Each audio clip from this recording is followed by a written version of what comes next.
सभी को जय श्री राधे, जय श्री कृष्णा। सत्संग बहुत ही दिव्य होने वाला है, इसे ध्यानपूर्वक सुने। नाम जप करते करते साधक बहुत ही दिव्य होने लगता है। जो आप नाम जप कर रहा है, निरंतरता जो नाम जप करते हैं, वो बहुत ही दिव्य अवस्था पर जाते हैं, बहुत ही ऊंचाई लेवल पर जाते हैं। बहुत ही दिव्य दिव्य उनको अनुभव। देखो, जब आप नाम जप कर रहे हो, आपका अनुभव नहीं हो रहा है, आप नाम जप करते रहो। अनुभव नाम जप में थोड़े लंबे समय तक नाम जप करोगे तो आपके साथ बहुत ही विलक्षण विलक्षण अनुभव होंगे। पर नाम जप को आप बार बार जो नाम जप करते हैं, बार बार देखते रहते हैं कि नाम जप से अभी कोई अनुभव नहीं हुआ। अनुभव होता है, अनुभव बहुत ही विशेष विशेष अनुभव होता है, बहुत ही विलक्षण अनुभव होता है। इसमें पहले आपके अशुभ कर्मों को नष्ट करता है। नाम जप से साधक के साथ बहुत ही विलक्षण विलक्षण। एक गृहस्थ में महिला रहती थी, वो घर में रहकर ही एक पतिव्रता रहकर नाम जप करती निरंतरता। एक संत थे जो बैरागी संत थे, यानी सन्यासी संत थे। कई वर्षों से वो साधना नाम जप भक्ति कर रहे थे। उनको लगा कि इतने समय हो गया है, हमें कुछ प्राप्त नहीं हुआ, हमें कुछ मिला नहीं।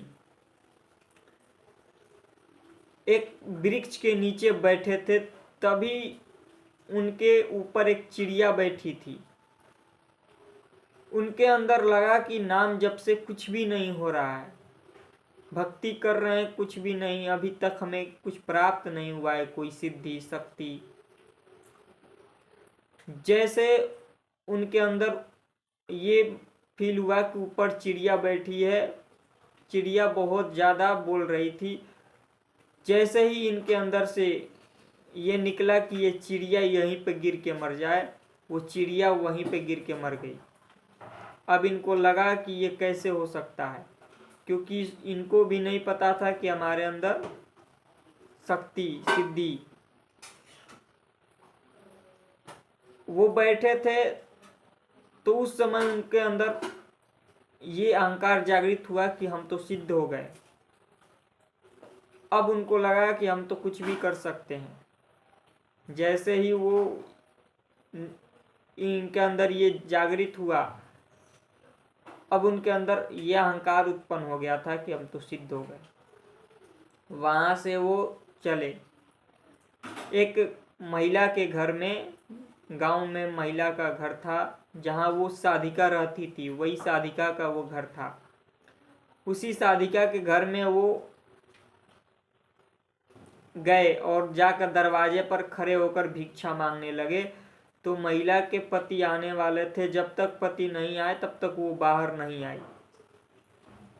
संत बार बार पुकार करते कि भिक्षा दे दो, पर महिला जब उनके पति आ गए, पति को भोजन देकर उनकी व्यवस्था करके तब वो संत के पास आई।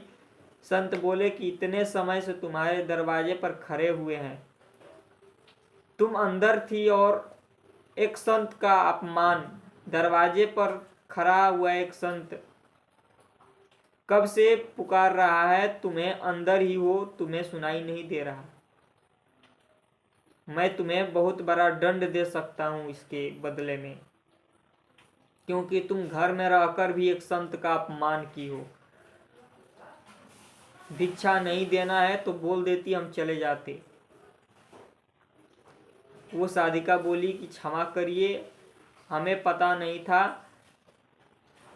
कि हमारे पति आने वाले थे, उनकी सेवा में लगे हुए थे, इसलिए त्रुटि हो गई, देर हो गई।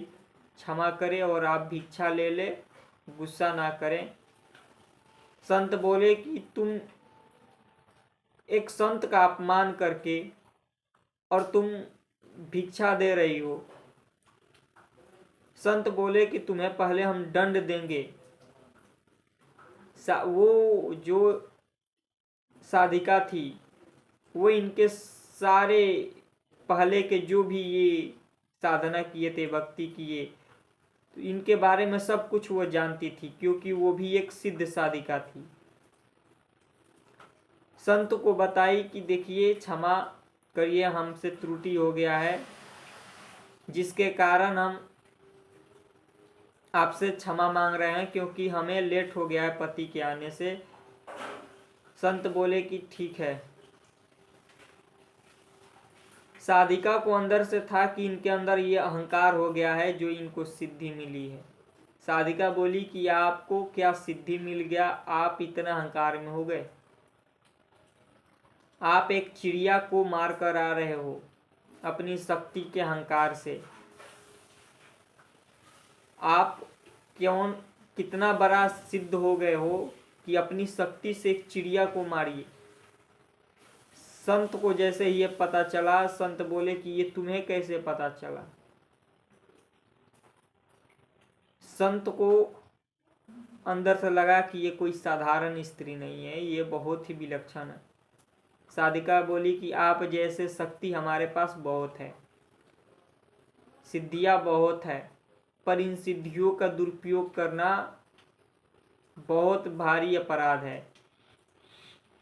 आपको थोड़ा सिद्धि मिल गया, आप अहंकार में आ गए। संत उनके चरणों में गिरे और बोले कि क्षमा करो, आप तो बहुत बड़े सिद्ध हो, घर में रहकर कैसे इतने। बोले कि हमारे गुरु का ये देन है, हमारे गुरु का यही देन है कि हम एक स्त्री, एक पतिव्रता स्त्री होकर हम अपने घर में सब कार्य करते हुए और सब कुछ प्राप्त है हमें। संत जो थे बोले कि आपके गुरु कौन है, तो बोली कि हमारे गुरु हैं, चौराहे पर जाकर देखो, वहाँ मांस काटते होंगे, उनका नाम है सदन कसाई। ये साधिका बता दी। संत बोले कि ठीक है, हम उनसे भेंट करना चाहते हैं। वहाँ से गए संत और चौराहे पर जाकर देखे तो सदन कसाई जी बहुत ही उच्च कोटि के महापुरुष हैं, इनका चरित्र भागवत में भी है। संत जाकर उनके पास ठहरे हुए तो वो बोले कि महात्मा आओ। कैसे? तो ये संत बोले कि आपकी हम शिष्या से मिले, बहुत ही विलक्षण शिष्या है, आपका हम शिष्य बनना चाहते हैं। आप इतने बड़े सिद्ध हो, हम आप पहचान ही नहीं पाए। हम आपकी शिष्या से के घर पे गए थे तो उनसे कुछ हमें वार्तालाप हुआ।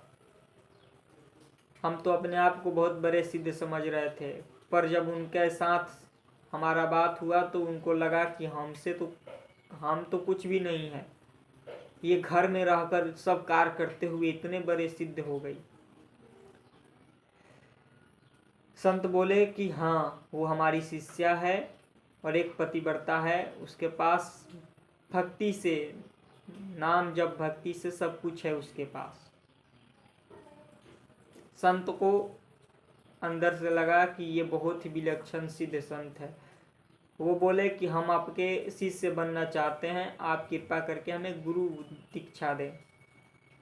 सदन कसाई जी बोले कि ठीक है, हम आपको गुरु दीक्षा देंगे, आप कल आओ।